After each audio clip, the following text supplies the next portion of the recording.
मसीह की, मेरा नाम है पास्टर राजेश किताबी। सबका इस वीडियो में स्वागत हो। यीशु मसीह आपको और आपके फैमिली को आशीषित करे। आज का संदेश जो है वो आपका जीवन बदल देगा।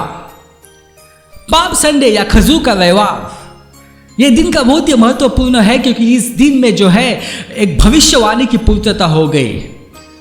जो भविष्यवाणी जकरिया ने जो है वो भविष्यवाणी दी थी 500 साल पहले, उस भविष्यवाणी की पूर्तता हो गई इस दिन। इसलिए इस दिन का बहुत ही महत्व है। और आज के संदेश का जो शीर्षक है वो शीर्षक है होशाना से उसे क्रूस पर चढ़ाव तक। भाइयों बहनों, जब यीशु मसीह यरूशलेम में आए और यीशु मसीह यरूशलेम में जो है वो गधी के बच्चे पर सवार होकर आए, और जब भीड़ ने यीशु मसीह को देखा, और बहुत सारी भीड़ वहां पे इकट्ठा थी क्योंकि फसह का पर्व था। 1 अरब से भी ज्यादा लोग वहां पे मौजूद थे। और जब लोगों ने यीशु मसीह को देखा, उन्होंने यीशु मसीह के बारे में सुना होगा या यीशु मसीह को उन्होंने खुद देखा होगा, कैसे उन्होंने महान चमत्कार किए लोगों के जीवन में। अंधे थे, उनको रोशनी दे दी। जो चल नहीं सकते थे वो चलने लगे। जो कोढ़ी थे उनको चंगा किया, और जो मर गए थे तो उनको जिंदा किया। तो ये सब जो है, ये सब चीज जो है लोगों ने देखा था। और जब उन्होंने देखा कि यीशु मसीह जो है वो गधी के बच्चे पर सवार होकर आ रहे, तो उनके सामने जो है एक भविष्यवाणी की पूर्तता हो रही थी।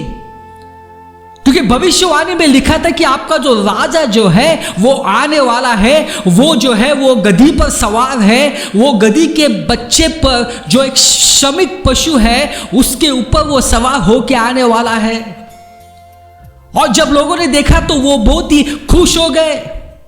उन्होंने विश्वास किया कि यही हमारा राजा है, यही हमारा मसीहा है जो हमें बचाने के लिए आया है, जो हमें रोमी शासन से बचाने के लिए आया है, हमें आजादी दिलाने के लिए आया है। वो चिल्ला के जो है उन्होंने कहा, होशाना, धन्य है दाऊद का वह पुत्र जो आ रहा है प्रभु के नाम पर, धन्य है। लोग बहुत खुश हो गए। मगर दुख की बात है, कुछ दिन के बाद, 5 दिन के बाद, जो लोग चिल्ला रहे थे होशाना, वही लोग अभी चिल्ला रहे हैं यीशु मसीह को जो है क्रूस के ऊपर चढ़ाओ। क्या हुआ ऐसे 5 दिनों में कि ये लोग जो है वो चिल्लाने लगे कि जो बरअब्बा है उसको छोड़ो। बरअब्बा जो है वो बहुत ही खतरनाक अपराधी था। मगर लोग चाहते थे कि बरअब्बा को छोड़ो, मगर यीशु मसीह के यहां से लेके जाओ और उसे जो है क्रूस के ऊपर चढ़ाओ। ऐसे क्या हुआ? जो लोग इतवार को यीशु मसीह का उन्होंने स्वागत किया, मगर यही लोग शुक्रवार को वो चाहते थे कि यीशु मसीह जो है वहां से चला जाए। जो भीड़ ने खजूर के रविवार को यीशु को आशीर्वाद किया, वही भीड़ ने शुभ शुक्रवार को उन्हें शाप दे दिया। जो भीड़ ने खजूर के रविवार में यीशु से प्यार किया, वही भीड़ ने शुभ शुक्रवार को यीशु मसीह से जो है वो नफरत की। क्या हुआ 5 दिनों में? इतनी नफरत उनके दिल में क्यों आई? ये जानना बहुत आवश्यक है भाइयों बहनों। हम भी इस भीड़ के समान होते हैं हमारे जीवन में। जब हमारे जीवन में सब कुछ अच्छा चल रहा होता है तो हम जो है हम चिल्ला के कहते हैं होशाना। मगर जब हालात बिगड़ जाते हैं, चीज़ें हमारे अनुसार हमारे जीवन में नहीं होते हैं, तो हम जो है हम चिल्लाते हैं और हम यीशु मसीह के ऊपर संदेह करते हैं, और हम जो है यीशु मसीह से हम दूर चले जाते हैं। भाइयों बहनों, क्योंकि हमारी जो स्तुति जो होती है वो परिस्थिति के ऊपर निर्भर होती है। जब परिस्थिति अच्छी होती है तो हम यीशु मसीह की स्तुति करते हैं, मगर परिस्थिति जब अच्छी नहीं होती है तो हम यीशु मसीह को जो है वो शाप देते हैं, यीशु मसीह के ऊपर संदेह करते हैं, यीशु मसीह से हम दूर जाते हैं। बहुत सारे जो है आज यीशु मसीह से दूर चले गए हैं क्योंकि उनके जीवन में कुछ हुआ है जिससे कि उन्होंने यीशु मसीह के ऊपर संदेह किया है। भाइयों बहनों, यीशु मसीह जो है आपसे बहुत प्यार करते हैं और यीशु मसीह आपके भविष्य को वो अच्छा बनाना चाहते हैं, आपकी जिंदगी को वो अच्छा बनाना चाहते हैं, आपको कुछ नुकसान नहीं पहुंचाना चाहते हैं क्योंकि वो आपसे प्यार करते हैं, आपकी माँ से भी ज़्यादा वो आपसे प्यार करते हैं। इसलिए आप यीशु मसीह से जो है आप दूर मत जाना। ये जो भीड़ थी उन्होंने पहले यीशु मसीह को कहा होशाना, उन्होंने यीशु मसीह को आशीर्वाद दिया, मगर 5 दिन के बाद गुड फ्राइडे के दिन उन्होंने यीशु मसीह को जो है वो शाप दे दिया। और हम देखने वाले कि उन्होंने ऐसा क्यों किया। आइए हम जाएंगे यूहन्ना 12:1। फसह पर्व से 6 दिन पहले यीशु बेथनिया को रवाना हो गया। वही लाजर रहता था जिसे यीशु ने मृत्यु में से जीवित किया था। वहां यीशु के लिए उन्होंने भोजन तैयार किया। मार्था ने उसे परोसा। यीशु के साथ भोजन के लिए जो बैठे थे लाजर भी उनमें से एक था। और फसह पर्व से 6 दिन पहले और पाम संडे से 1 दिन पहले यीशु मसीह जो है यानी शनिवार को यीशु मसीह बेथनिया आए थे, क्योंकि कुछ दिन पहले यीशु मसीह ने बेथनिया में बहुत ही महान चमत्कार किया था। और वो चमत्कार था कि यीशु मसीह का दोस्त लाजर जो है उसका वो मृत्यु हो गया था और वो 4 दिन वो कब्र में था और यीशु मसीह ने उसको जो है जिंदा किया। और ये बहुत ही महान चमत्कार था। जो लोगों ने उस चमत्कार को देखा वो तो हक्के बक्के रह गए। कैसे हो सकता है कि एक आदमी जो है वो 4 दिन में कब्र में था मगर वो अभी जिंदा हो गया। और ये जो बात जो थी वो बात सभी गांव में जो है वो पहुंच गई। तो यीशु मसीह जो है यीशु मसीह बेथनिया आए थे क्योंकि बाइबल कहता है यहाँ पे कि यीशु के लिए उन्होंने भोजन तैयार किया था। भाइयों बहनों, यीशु मसीह हमेशा जो है वो लाजर, मार्था और जो मरिया जो है उनके घर में आते थे, क्योंकि ये जो घर था वो यीशु मसीह को बहुत आदर देता था, सम्मान देता था। इसलिए यीशु मसीह जो है उनके साथ जो है संगति करना पसंद करते थे। तो हमेशा जब यीशु मसीह यरूशलेम में जाते थे तो वो बेथनी से होकर वो जाते थे। भाइयों बहनों, जब हमारे जीवन में जब हम यीशु मसीह को आदर देते हैं, जब हम परिवार के रूप में यीशु मसीह को आदर देते हैं, सम्मान देते हैं, तो यीशु मसीह हमारे साथ जो है वो संगति करता है। और भोजन के बाद यीशु मसीह उनके जो चेले थे और उनके साथ जो लोग थे, जो लोग वहाँ पे आए थे, वो सब जो है वो यरूशलेम की तरफ वो चल पड़े, क्योंकि 5 दिनों के बाद जो है फसह का पर्व था। और इसलिए सब यहूदी लोग जो थे वो फसह के पर्व के लिए यरूशलेम जा रहे थे। मगर किसी को मालूम नहीं था कि यीशु मसीह जो है वो फसह का मेमना है। जब यूहन्ना ने यीशु मसीह को पहली बार देखा तो उन्होंने कहा कि ये जो है ये परमेश्वर का मेमना है जो जगत के पाप उठा ले जाता है। तो यीशु मसीह जो है वो यरूशलेम जा रहे थे क्योंकि वो फसह का मेमना थे। वो जा रहे थे यरूशलेम में बलिदान के लिए, वे जा रहे थे यरूशलेम में लहू बहाने के लिए और सबके पापों के लिए मर जाने के लिए यीशु मसीह जो है वो यरूशलेम जा रहे थे, क्योंकि वो यीशु मसीह जो थे वो फसह का मेमना थे। किसको भी ये बात मालूम नहीं थी।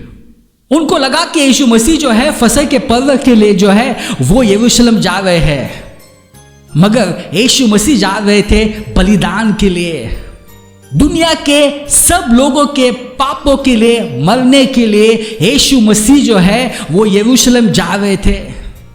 हम जाएंगे मत्ती 21। यीशु और उसके अनुयायी जब यरूशलेम के पास जैतून पर्वत के निकट बेतफगे पहुंचे तो यीशु ने अपने 2 शिष्यों को यह आदेश देकर भेजा कि अपने ठीक सामने के गांव में जाओ और वहां जाते ही तुम्हें एक गधी बंधी मिलेगी, उसके साथ उसका बच्चा भी होगा।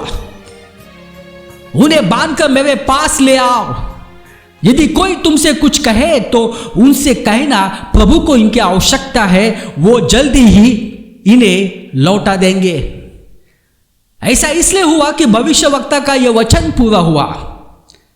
देख, तेरा राजा तेरे पास आ रहा है, वह विनयपूर्ण है, वह गधी पर सवार है, हाँ गधी के बच्चे पर जो एक श्रमिक पशु का बच्चा है। और यीशु मसीह जो है, यीशु मसीह सबको बताना चाहते थे, सब यहूदी लोगों को बताना चाहते थे कि वो वही मसीहा है, वही राजा है जो स्वर्ग से धरती पे आए हैं लोगों को बचाने के लिए, लोगों को पाप से बचाने के लिए। और इसलिए जो यीशु मसीह जो है वो गधी के बच्चे पर सवार होके यरूशलेम आ गए। हम आगे पढ़ते हैं। सो उसके शिष्य चले गए और वैसे ही किया जैसे उन्हें यीशु ने बताया था। वे गधी और उसके बछड़े को ले आए और उन पर अपने वस्त्र डाल दिए, क्योंकि यीशु को बैठना था। भीड़ में बहुत से लोग अपने वस्त्र राह में बिछा दिए और दूसरे लोग पेड़ों से टहनियां काट लाए और उन्हें मार्ग में बिछा दिया। यीशु का यरूशलेम में भव्य प्रवेश, जिसको हम कहते हैं पाम संडे, खजूर का रविवार। तो जब यीशु मसीह जो है जब बेथनी से निकले, रविवार सुबह तक वो यरूशलेम तक वो पहुंच गए। और जैसे कि आपको मालूम है, यीशु मसीह जो है वो गधी के बच्चे पर सवार होकर यरूशलेम में पहुंच गए। बहुत सारी भीड़ वहां पे थी, उनके साथ चल रही थी और पहले से मौजूद थी। और जब उन्होंने यीशु मसीह को देखा तो वो बहुत ही खुश हो गए और उनको विश्वास हुआ कि यही ये मसीहा है, यही अपना राजा है, वो यही अपना यहूदी का राजा है जो हमें बचाने वाला है, रोमी शासन से बचाने वाला है, हमें छुड़ाने वाला है। क्योंकि वो बहुत दुखी थे ये रोमी शासन से। तो जब उन्होंने देखा तो उन्होंने अपने वस्त्र राह में बिछा दिए और वो टहनियां काट लाए और उन्होंने मार्ग में बिछा दिया। उनके पीछे चल रहे थे, सब पुकार कर कह रहे थे, होशाना, धन्य है दाऊद का वह पुत्र जो आ रहा है, प्रभु के नाम पर धन्य है प्रभु जो स्वर्ग में विराजा। तो यह भीड़ बहुत खुश हो गई, क्योंकि उनको लगा ये यहूदी का राजा है जो हमें बचाने आया है, जो हमें आजादी देने वाला है। आइए हम आगे पढ़ते हैं। जब उसने पास आकर नगर को देखा तो वह उस पर रो पड़ा। तो जब यीशु मसीह जब वो पास आए थे, जब उन्होंने यरूशलेम शहर को देखा तो यीशु मसीह रो पड़े। अब यहां पे वो भीड़ चिल्ला कर यीशु मसीह का स्वागत कर रहे थे, मगर यीशु मसीह ने जब यरूशलेम शहर को देखा तो यीशु मसीह वो रो पड़े और बोला, यदि तू बस आज ये जानता कि शांति तुझे किससे मिलेगी, किंतु वह अभी तेरी आंखों से ओझल है। वे दिन तुझ पर आएंगे जब तेरे शत्रु चारों ओर बाधाएं खड़ी कर देंगे। वे तुझे घेर लेंगे और चारों ओर से तुझ पर दबाव डालेंगे। वे तुझे धूल में मिला देंगे, तुझे और तेरे भीतर रहने वाले तेरे बच्चों को। तेरी 4 दीवारों के भीतर वे एक पत्थर का दूसरा पत्थर नहीं रहने देंगे, क्योंकि जब परमेश्वर तेरे पास आया तूने उस घड़ी को नहीं पहचाना है। भाइयों बहनों, यीशु मसीह क्यों रोए? क्योंकि यीशु मसीह को मालूम था कि जो लोग आज जो है वो चिल्लाकर मेरा स्वागत कर रहे हैं, मुझे आशीर्वाद दे रहे हैं। कुछ दिनों के बाद, 5 दिनों के बाद यही लोग जो है वो जो है वो मेरे खिलाफ हो जाएंगे, मुझके ऊपर संदेह करेंगे और वो कहेंगे कि मुझे क्रूस के ऊपर चढ़ाओ। ये यीशु मसीह को मालूम था, इसलिए यीशु मसीह ने कहा यदि तू बस आज ये जानता है कि शांति तुझे किससे मिलेगी। भाई बहनों, ये सवाल हमारे लिए है कि कैसे हमारे जीवन में शांति आ सकती है। आज बहुत सारे लोगों के जीवन में शांति नहीं है। सब कुछ है उनके जीवन में, पैसा है, सब कुछ है, मगर आज उनके जीवन में शांति नहीं है। भाइयों बहनों, आपके जीवन में शांति आ सकती है। भाइयों बहनों, आपके परिवार में शांति आ सकती है जब आप शांति का जो राजकुमार है यीशु मसीह, जब आप उसका स्वीकार करोगे, जब आप यीशु मसीह का स्वीकार करोगे तो शांति आपके जीवन में आ जाएगी, शांति आपके परिवार में आ जाएगी, शांति आपके जॉब में आ जाएगी, शांति आपके बिजनेस पे आ जाएगी, शांति आपके स्वास्थ्य में आ जाएगी। ये जो यहूदी लोग थे, शांति उनके पास आई थी मगर उन्होंने शांति को ठुकराया। और यहां पे बाइबल कहता है किंतु वो अभी तक तेरे आंखों से ओझल है। अभी तक जो है इज़राइल जो है देश का उद्धार नहीं हुआ है, क्योंकि वो यीशु मसीह के ऊपर विश्वास नहीं करते। दुनिया भर के लोग जो है वो इज़राइल आते हैं ये देखने के लिए कि यीशु मसीह कहाँ पे पैदा हो गए, यीशु मसीह जो है कहाँ पे उनको क्रूस के ऊपर चढ़ाया था, यीशु मसीह 3 दिन के बाद कहाँ पे जिंदा हो गए, ये देखने के लिए लोग वहाँ पे आते हैं। मगर जो यहूदी लोग वहाँ पे है तो ये सब इन बातों के ऊपर विश्वास नहीं करते हैं। कोई उनको अगर यीशु मसीह के बारे में बताता है तो वो गुस्सा हो जाते हैं, क्योंकि उनके बारे में भविष्यवाणी की गई थी यीशु मसीह ने कि अभी तेरी आंखों से ये सब चीज़ें ओझल है और जब क्लेश का समय आ जाएगा तब ये सब लोग, यहूदी लोग जो है वो पश्चाताप करेंगे और यीशु मसीह के ऊपर विश्वास करेंगे। मगर अभी तक जो है उनके आंखों से सब कुछ ओझल है। उनको ये नहीं मालूम यीशु मसीह कौन है, उनको ये नहीं मालूम कि उद्धार क्या है, उनको ये नहीं मालूम कि परमेश्वर उनसे क्या चाहता है। और बाइबल यहाँ पे कहता है क्योंकि जब परमेश्वर तेरे पास आया तूने उस घड़ी को नहीं पहचाना। परमेश्वर उनके पास आया था, परमेश्वर जो है गधे पर सवार होकर उनके पास आया था, मगर लोगों ने यीशु मसीह का स्वीकार नहीं किया, यीशु मसीह को ठुकराया, उन्होंने उस घड़ी को नहीं पहचाना। भाइयों बहनों, घड़ी को पहचाना बहुत आवश्यक है। यीशु मसीह हमेशा हमारे पीछे है। वो हम चाहते हैं कि हम पश्चाताप करें, वो चाहते हैं कि हम उनके पीछे चले, मगर हम जो है उस घड़ी को हमें पहचाना बहुत आवश्यक है। और जब हम नहीं पहचानेंगे उस घड़ी को तो हमारा जीवन भी इन लोगों के जैसा होगा। आइए हम जाएंगे मत्ती 27। उत्तर में राज्यपाल ने उनसे पूछा, मुझसे दोनों कैदियों में से तुम अपने लिए किसे छुड़वाना चाहते हो? उन्होंने उत्तर दिया, बरअब्बा को। अभी ये जो लोग जब चिल्लाकर उन्होंने यीशु मसीह का स्वीकार किया, यीशु मसीह का राजा के रूप में स्वीकार किया, वही लोग अभी कह रहे हैं कि बरअब्बा को छोड़ दो।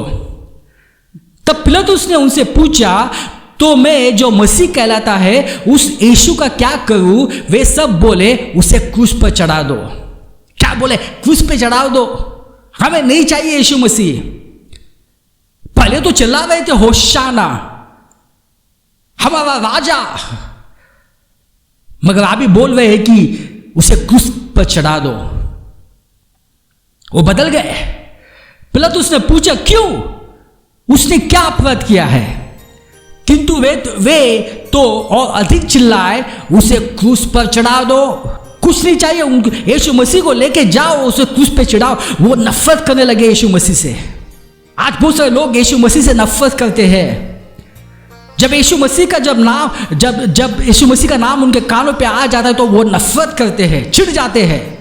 इन लोगों के जैसे उनको यीशु मसीह से कुछ लेना देना नहीं है।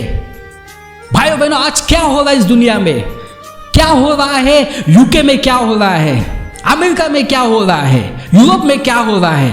उनको बाकी सब कुछ चाहिए मगर उनको यीशु मसीह का नाम नहीं चाहिए। जब कोई यीशु मसीह का नाम लेता है स्कूल में तो उसका जो काम है वो काम से धक्का मारकर उसको बाहर निकाल देते हैं। जब कोई खिलाड़ी जो है अपने फेसबुक में या ट्विटर में जो है एक कोई बाइबल का जो है स्क्रिप्चर डाल देता है तो उसका जो कॉन्ट्रैक्ट है उसका कॉन्ट्रैक्ट खत्म कर देते हैं। उनको यीशु मसीह नहीं चाहिए, उनको बाकी सब कुछ चाहिए, उनको पाप चाहिए, व्यभिचार चाहिए, उनको शराब चाहिए, सब कुछ चाहिए, मगर यीशु मसीह से उनसे कुछ लेना देना नहीं है। भाइयों बहनों, समय आ गया है कि ये सब देशों को पश्चाताप करने का। पिलातुस ने देखा कि जब अब कोई लाभ नहीं है बल्कि दंगा भड़काने को है, सो उसने थोड़ा पानी लिया और भीड़ के सामने अपने हाथ धोए। वो बोला, इस व्यक्ति के खून से मेरा कोई सरोकार नहीं है, यह तुम्हारा मामला है। उत्तर में सब लोगों ने कहा, इसकी मौत की जवाबदेही हम और हमारे बच्चे स्वीकार करते हैं, और वही अभी तक हो रहा है। क्यों ये जो लोग जो है, क्यों यहूदी लोग इतने सताव से जा रहे हैं? क्योंकि जो है उन्होंने यहां पे कहा कि इसके मौत की जवाबदेही हम और उनके बच्चे स्वीकार करते हैं, और उनके बच्चे जो है अभी जो है मुसीबत से जा रहे हैं, क्योंकि वो सालों पहले जो है उन्होंने जो कहा था कि इसकी मौत की जवाबदेही हम लेंगे। तब पिलातुस ने उनके लिए बरअब्बा को छोड़ दिया और यीशु को कोड़े लगवाकर क्रूस पर चढ़ने के लिए सौंप दिया। और यही चाहते थे लोग। क्यों लोगों ने पहले यीशु मसीह का स्वीकार किया फिर बाद में तिरस्कार किया? क्योंकि ये लोग जो थे, ये भीड़ थी, उन्होंने यीशु मसीह का जो संदेश था वो संदेश उनको समझ में नहीं आया। यीशु मसीह का जो मकसद था आने का इस दुनिया में, वो उनको समझ में नहीं आया। यीशु मसीह को उन्होंने पहचाना नहीं, क्योंकि वो चाहते थे यीशु मसीह एक राजनीतिक और एक सैन्य नेता हो जो उन्हें रोमन शासन से मुक्त करे। वो चाहते कि यीशु मसीह जो है, ये जो है रोमन शासन उनके साथ जो है युद्ध करके उनको हरा के इज़राइल से उनको बाहर निकाल के और यहूदा का राज्य वहां पे स्थापित हो, ये वो चाहते थे। जब उनको पता चला कि यीशु मसीह का आने का मकसद अलग है, यीशु मसीह जो हम चाहते थे वैसे वो राजा नहीं है, क्योंकि यीशु मसीह ने वहां पे कहा था कि मेरा राज्य इस जगत का नहीं है। तब ये जो लोग जो है वो गुस्सा हो गए, क्योंकि यीशु मसीह उनको जैसा चाहे वैसा राजा वो बनना नहीं चाहता था। यीशु मसीह आए थे लोगों को बचाने के लिए। यीशु मसीह स्वर्ग से धरती पे आए थे लोगों को पापों से बचाने के लिए, क्योंकि पाप आपको नरक में डाल सकता है। पाप आपको अनंत काल आपको नरक की आग में जो है वो डाल सकता है। इसलिए यीशु मसीह आए थे हमें बचाने के लिए, क्योंकि हम पाप से हम आजाद नहीं हो सकते। इसलिए यीशु मसीह आए थे। हमारे पापों को यीशु मसीह ने क्रूस के ऊपर ले लिया। यीशु मसीह ने खुद का लहू बहाया क्रूस के ऊपर, ताकि उस लहू से जो है हमारी पाप की क्षमा हो जाए। यीशु मसीह शांति के लिए आए थे, शांति का संदेश लेके आए थे, प्यार का संदेश ले आए थे। इसलिए जो है वो गधे पर सवार होके आए थे, क्योंकि उस समय जब देश में शांति होती थी तो उस देश का राजा जो था वो गधे पर सवार होके आता था। इसलिए यीशु मसीह यरूशलेम में जो है वो गधे पर सवार होकर आए थे। वो लोगों को बताना चाहते थे, मैं राजा हूँ, मगर मैं यहाँ पे शांति के लिए आया हूँ, मैं प्यार बांटने आया हूँ, मैं लोगों को बचाने आया हूँ, लोगों को शापों से बचाने के लिए आया हूँ, लोगों को मैं मृत्यु से बचाने के लिए आया हूँ, लोगों को मैं पापों से बचाने के लिए आया है, उनको अनंत काल का जीवन देने के लिए आया हूँ। मगर ये लोगों को वैसा राजा नहीं चाहिए था। वो जो है वो सिर्फ उस परिस्थिति के बारे में सोच रहे थे। मगर यीशु मसीह का जो मकसद था वो बहुत ही बड़ा मकसद था, और वो मकसद सबके लिए था। होशाना से उसे क्रूस के ऊपर चढ़ाओ तक। इसलिए भाइयों बहनों, पहले उन्होंने होशाना कहा, बाद में उन्होंने कहा कि उसे क्रूस पे चढ़ाओ। परमेश्वर उनके पास आया था, मगर उन्होंने जाना नहीं, उन्होंने उसे ठुकराया। भाइयों बहनों, बहुत ही आवश्यक है। यीशु मसीह आपके साथ संगति करना चाहता है। यीशु मसीह जो है आपको नया जीवन देना चाहता है। इसलिए यीशु मसीह के ऊपर विश्वास करना, आपको अनंत काल का जीवन मिलेगा। आपकी सब पापों की क्षमा हो जाएगी। जो पाप आपने अतीत में किए हैं, जो पाप अपने वर्तमान में किए, जो भविष्य काल के जो पाप है, वो सब क्षमा हो जाएंगे। यीशु मसीह चाहते कि उनके ऊपर विश्वास करें। आइए हम प्रार्थना करते हैं। धन्यवाद पिताजी इस समय के लिए। आप महान खुदा है, आप राजाओं के राजा है, आप खुदाओं के खुदा है। आप आने वाले हैं हमें ले जाने के लिए। हम धन्यवाद देते हैं। ये सब यीशु मसीह के नाम से हम प्रार्थना करते हैं। आमीन।